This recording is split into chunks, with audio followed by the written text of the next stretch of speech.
What's up, guys? My name is Avin. Uveraj. Roll the intro.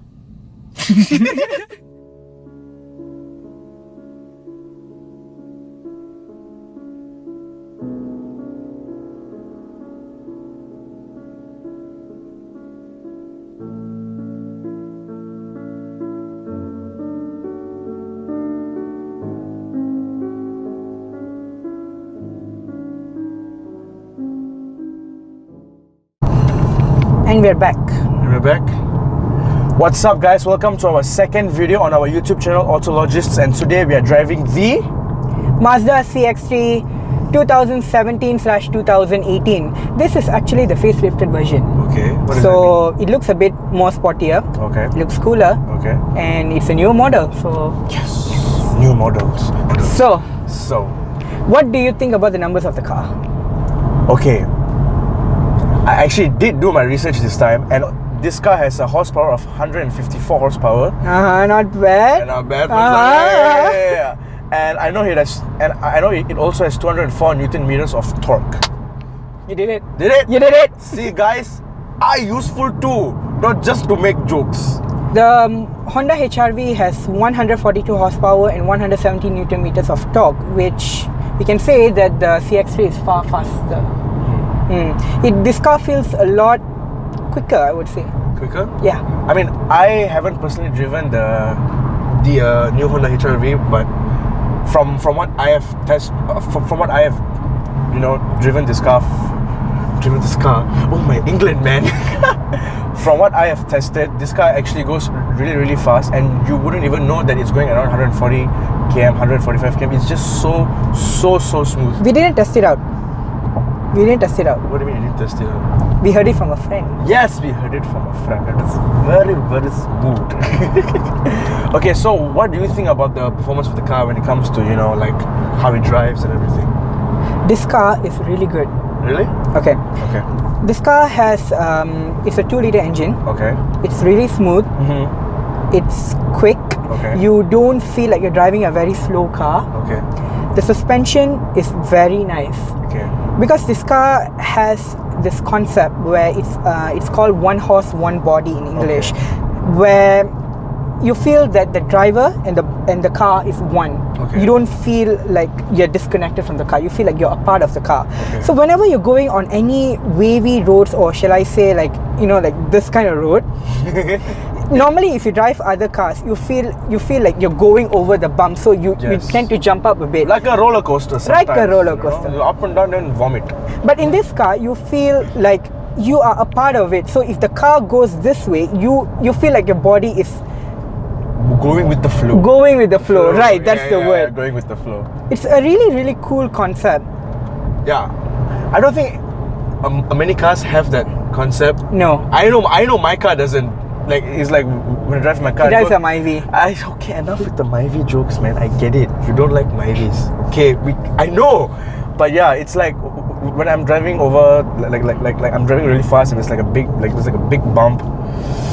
My suspension goes to hell. So yeah, I'm actually really glad that this car actually has that feature. So yeah. So Uveraj, what do you think of the body roll of the car? Okay, good question, and I have a quite long explanation for this. Okay. Mazda cars has this thing called G-vectoring, where let's say whenever you're taking a U-turn or whenever you're going through corners, this car has this technology where it tries to balance it out. Okay. So you don't feel, the passengers don't move from left to right, Okay. So I would say because of that concept, body roll is really minimal. Yeah. You don't feel like the car is gonna fall down or tumble over any moment. Yeah, I know. It's like I was actually trying to drive the car really fast, and I was turning the car around. It handled really well. Yeah, it actually handled really well. Because you feel more connected to the road. You don't feel like you're floating or you're gonna tumble down any moment. And it's actually it's a very cool concept, Yeah, I know. Especially for the passengers, because then they won't have motion sickness. Yeah, that's true. So that's really not bad. So now let's talk about the interior of the car. My thoughts, it actually feels really premium because there is actual leather, leather parts in the car. Oh, it's really good. Yeah, it actually it feels really nice. It feels premium. It feels premium. And for the price you're paying for, you should get the premium car feel. You know what I'm saying? Because you're paying a lot of money for this car. The base variant of this car costs 131,000. God damn. That is expensive. God damn. One thing that I forgot to mention is the infotainment system. Unfortunately, it doesn't have Android Auto and Apple CarPlay. Yeah, so that's a thumbs down on Mazda's part. But MSD Connect, it's called MSD Connect. I think it's Mazda Connect, but short form MSD. Okay. It's really nice. It's really easy to use. It's not really that complicated. Yeah.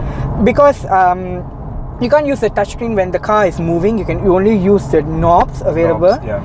It feels kind of premium. It gives you a sense that you're driving a German car. Yep, I agree. Right? You will get used to it once you start. Once you drive it every day. You don't have to look at the buttons. I would say it's really intuitive. Yeah, but the only thing I do not like about the entertainment system is there is a significant amount of Bluetooth lag. So let's just say, for example, you are like watching a video, right, and you're trying to stream your audio to the speakers of the car. You will be able to see a significant amount of lag. So that's one thing I couldn't really stand. Yeah, when you it got really annoying after a while. It got really damn annoying. Yeah, if you disconnect and reconnect, there's a delay as well. Yeah, it's not quick. Yeah, so first of all, if I pause a song, it'll take 2 seconds and then the song will pause. Exactly, and you want to change a song, it takes like 2 or 3 seconds, or sometimes it just crashes and it produces weird static noise. Yeah. Like how we experience just now. So yeah, that's not really a good thing. But other than that, yeah, the system, the interface, everything else is actually pretty smooth. Okay, speakers. Okay, now let's talk about the speakers. I'm not saying it's the best speakers I've ever heard, but they are pretty good speakers. The low ends especially. Gets the A plus from the bass is really good. And the best part, when we got this car, some angel already maxed out the bass on the EQ. So the previous person who drove this, thank you, man. We saw it, we were like, this is my kind of guy, you know, just blasting songs. And yeah, the speakers are really good.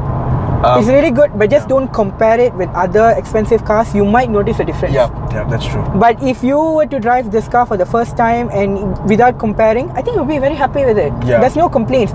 Because when we drove the Myvi, we noticed that there was a lot to complain about. But in this car, it's like we started listening. We listened to multiple genres, emo ones, energetic ones, everything. Mainly emo ones. Mainly emo ones. It's really good. It gives you that satisfying feeling, you know. Yep, I agree. Thumbs up for that. So now let's talk about the exterior of the car. Thoughts? Cantik gila. Cantik gila. This car has a very fierce and aggressive look. Yeah. It's like very like that mean look, you know. Yeah, I know. Especially the headlights. What do you think about the headlights? It has this really cool, like, I would say, strobe light effect. I mean, I don't think that's the correct term for it, but that's the best the best word I can use to describe it. It looks a bit futuristic. Yeah, it looks really futuristic, and especially if you're like cruising down the highway at night. Oh, it's some beautiful. guys look at the car and like, oh my god. You know? Even in daylight, it looks really good. Yeah. It looks really good. Even in daylight. So yeah, thumbs up to Mazda for the headlights. You know. Even daylight is not that bad. Yeah, for me, it's like it's any other kind of daylight kind of thing. It gets the job done. It gets the job done. Yeah, but it's not as cool as a headlight. But the headlights, though, I love it. Big fan right here. What do you think about the front end of the car? I mean, since I'm used to driving small cars, coming from like a guy who's used to driving small cars, I don't think this car will actually be very different. Like, it's long, but it's not super long. So I think like you mentioned before, it's big. Car, this is a huge car. Yeah, from the outside. But inside it's kind of small. Inside it's kind of small. But when it comes to like driving it, I mean, it's the same as any other small car. You don't feel like it's a big car. You feel like it's a compact. I mean, then again, it is a compact car. Yeah. But I would think mainly it's because of the engine, the size of the engine, and how big it is. That's why I think it actually looks a lot bigger. But you know, that's just me. You know, that's just what I think. So, yeah. Okay, so now let's talk about the rims. rims. Okay, rims of the car. Let's talk about the rims of the car. Sporty, really cool, no complaints. Okay. It fits the car so beautifully. I like it. Okay. Don't complain. Okay. Why are you so scary? Why are you scaring me? It's just rims, bro. Rims play a huge part of the car. Okay. Don't you dare call it just Okay. I'm sorry. The rims are very nice. It's a very nice car. It's very nice rims. But to be honest, it's really nice, right? Yeah. It looks nice. It is a nice car. It adds towards the aforementioned premium feel to the car. So it's a nice addition to have to the car. So yeah. How many exhausts does this car have? Damn, I forgot. 2? Mm-hmm. Is it? Yeah. Mm-hmm. Dual exhaust system. 2. It looks really nice. We will insert a clip right now. It looks really good. It looks sporty. Sporty. That's the word of the day, ladies and gentlemen. Sporty. It looks good, but it doesn't sound that good. Okay. You don't hear the engine a lot in the car. Okay. Which is a bummer. Yeah. Because when you drive a car which is zippy and quick, you want to hear the noise of the car. Yep, that's true. I agree. But in this, since it's a more family oriented car, you don't hear it that much. Yep. It's good and bad, but it depends on people. But for us, it's kind of bad. Yeah. Because we like to vroom vroom on the highway, But at least it has a sunroof. It's a bloody sunroof. Okay. So Uveraj, what do you think of the interior design of the car? Premium. Luxurious. Okay. Super cool. And to be honest, for the price you're paying for, which is around 130,000, 31,000 is the base yeah, price. you should actually get the premium car feel. You know what I'm saying? That's one thing about Mazda cars. Every car they produce is very premium. Really? When you get into the car, you get this sense of luxury. You feel really like I bought a very expensive car. Mm-hmm. And that's one thing. But then again, it's expensive. Yeah, I know. So you better get what you want. 130,000 ringgit. Oh my god. This is the same. I would say it's a competitor to the HRV, and the HRV's top variant goes for 110,000 to 116,000. Yeah, that's the top variant. Top variant, and this is the base variant. Yeah, exactly. Exactly. That's the thing. So you have to actually kind of balance out what you actually want in a car. So, for example, like what we talked about earlier, the torque and the horsepower. Mazda is actually higher in terms of the torque and the horsepower, but the HRV isn't too far behind. I would say it's not significantly far behind, but the amount of money you're going to be paying extra for the Mazda, that's what you gotta keep in mind for. Yeah, I kind of agree on that. But it feels nice. Leather paddings.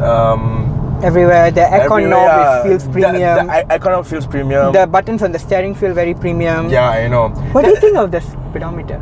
Okay, the speedometer looks damn cool. Okay. Oh, it's cool. And it has this thing. What do you call that thing? Heads-up display. Yeah, that heads-up display. It's actually really, really, really cool. I've never seen it in cars at this price range. So, but for me personally, I don't really find the use of it. It's more like a gimmick. It's just there to exist. But it's a cool gimmick. That's the thing. But it's like, oh my god, dude, my car has this thing, heads-up display, can look at the thing. But it's kind of, for me personally, In my perspective, I think it's kind of useful. Okay. Because when you're looking at the road, you don't want to look at any other direction. You don't want to look down. You don't want to look left. So this heads-up display, it shows your speed, your speed limit, as well as a turn-by-turn navigation. Okay. So you don't have to rely on the infotainment system screen here, and you can just look at the heads-up display. But then again, preference. Yeah, because I'm a guy who just drives fast and doesn't even care to look at my how fast I'm driving kind of thing. I care because my dad loves seeing. Yes. We both care about driving. Amma, if you're watching this, I'm a very good driver. I don't. Okay, so now let's talk about the cons of the interior. For me, like I said in the previous video, I'm a big guy. I have long legs. I need space to sit. I need space to drive. Okay. No, I was coughing. Yes, very funny. Very funny. Okay, I need space. When I'm sitting and everything. And this car looks big on the outside, but it's actually really small in the inside compared to the Myvi. The Myvi looks small on the outside, but it has a lot of space on the inside. But My way is magic. Sis the one who hates Myvis in the first place. I love the 2017 Myvi and 2018 Myvi and above. Yeah, but this car isn't really as spacious as I thought it would be. Yeah, the passenger seat is kind of cramped. Yeah, I know. And yeah, especially if I mean the back seats as well. If I were to put my chair a bit behind, not really a lot of leg room. You know? Yeah, but headroom is adequate. Yeah, that's true. Headroom is adequate. Leg Now room we is have the not adequate. sunroof. Headroom is always adequate. But yeah, besides that, I don't really have any other complaints about the interior. Like premium materials, feels good. Even the steering, you know, it's really it's really smooth. It feels premium, and yeah, my only gripe about it is the leg room and stuff. When it comes to space, Okay. it's a family car, but unless there's only like 4 people in the family, Okay. 5 it's not suitable at all. Yeah, It's yeah, really exactly. not suitable. Like I think 4 people would be comfortable in this car. Just but 5. nice. I wouldn't say it's comfortable, but it's just nice. Did we just nice? Okay, one thing I gotta talk about this car is the fuel consumption. You would usually get around between 10 to 10.5, 12 if you're like driving on the highway and all. But since we are fast drivers, we tend to use up a lot of that fuel. But a normal driver can get more fuel out of it. Yeah. Yeah, because we tend to rev it a lot. Yep. But this car is meant for civil driving. If you expect it to drive in a very, how do I put it, like a very high rev pace at all times, you're not going to enjoy this car. This car is fun to drive only when you drive it like a civil person, low revs, gradual acceleration. That's where this car really shines. Yeah. I mean, then again, I drive. It has a sport mode. Yes. Oh. Ooh, I just activated. Let us go fast. I really hope you guys can hear that. It's just really cool. It's really cool. But one thing that is not really cool about the driving experience is the transmission. Okay. It's a 6-speed automatic. Okay. It's not your traditional CVT, your DFG or nothing. It's a traditional 6-speed automatic. Okay.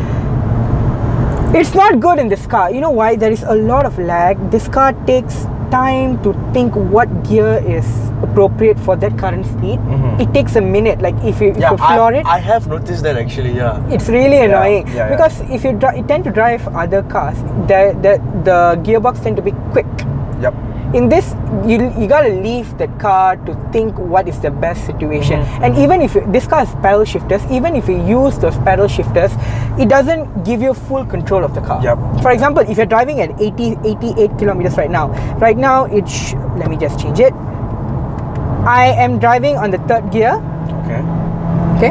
I changed it to 4. It doesn't let me change to 5. Oh. Well, we got a problem here, ladies and gentlemen. Or it doesn't let you downshift, because let's be honest, downshifting is cool. But then again, if you don't drive this like a sports car, and if you drive it like a normal daily driver, it's not too much of a problem. Yeah. It's really not too much of a problem. Okay, so now let's summarize everything. What do you think about this car? It's a really good car. Okay. Fuel consumption is not the best. Okay. But it will do. Okay. Because our estimate from full tank to zero, we managed to get almost 500 kilometers per liter. Yep. 500 kilometers, 1 tank, not per liter. One tank. Yeah. Interior is really good. The only thing cheap is the glove compartment. Yep. The glove compartment. It has a sunroof. Exterior is really beautiful. Yep. I really like it. I think overall it's a nice car. It's a really nice car. For me, I wouldn't really purchase this car mainly because of the price. Like I think I would choose the HRV over this car. One more thing you forgot to mention. Yeah. The reasons why Malaysians, especially, we don't buy Mazda cars. Okay. It's not that the car is bad, it's really good. But we tend to consider more on the resale value of the car. Yep. the resale value is kind of low. Yeah. But if you are just like me, for example, you want to have that big smile on your face every day you drive, this would be a really fun car. Yep. That's okay. I won't deny that this car is fun to drive. It is a really, really fun Other car than to the drive. transmission, The transmission, the transmission is kind of laggy, but other than that, no complaint. it's a really smooth car. But then again, for me, it's all about the price. You know what I can get for the best value out there. And if you are planning to get a car, just like this car, and you wouldn't mind a little bit lower spec car, yeah. I would just get the Honda HR-V. I would just get that car, and you would have been happy with what you are spending on. Yeah. Unless you really, really want this car, by all means, just go get this car. Just go get it. You won't regret it. You won't regret it. You really won't regret it. But I'm saying if you want the best bang for your buck, HR-V is the way to go. But if you want a comparison, dear Honda, Dear Honda, please give us the bloody car, you know, for the subscribers, for the YouTubers. we'll do a comparison if you guys really want it. So let us know in the comments below. Yeah, what other cars you would want us to review and check out. Just let us know. Just let us know. We'll make it happen. Hope you guys like the video. Subscribe, share it with all of your friends who are willing to buy this car or planning to buy this car or any cars in general. Just let them know, and you know, let us know what other cars you want us to review in the future. And hope you guys liked it. Peace. Subscribe. Bye.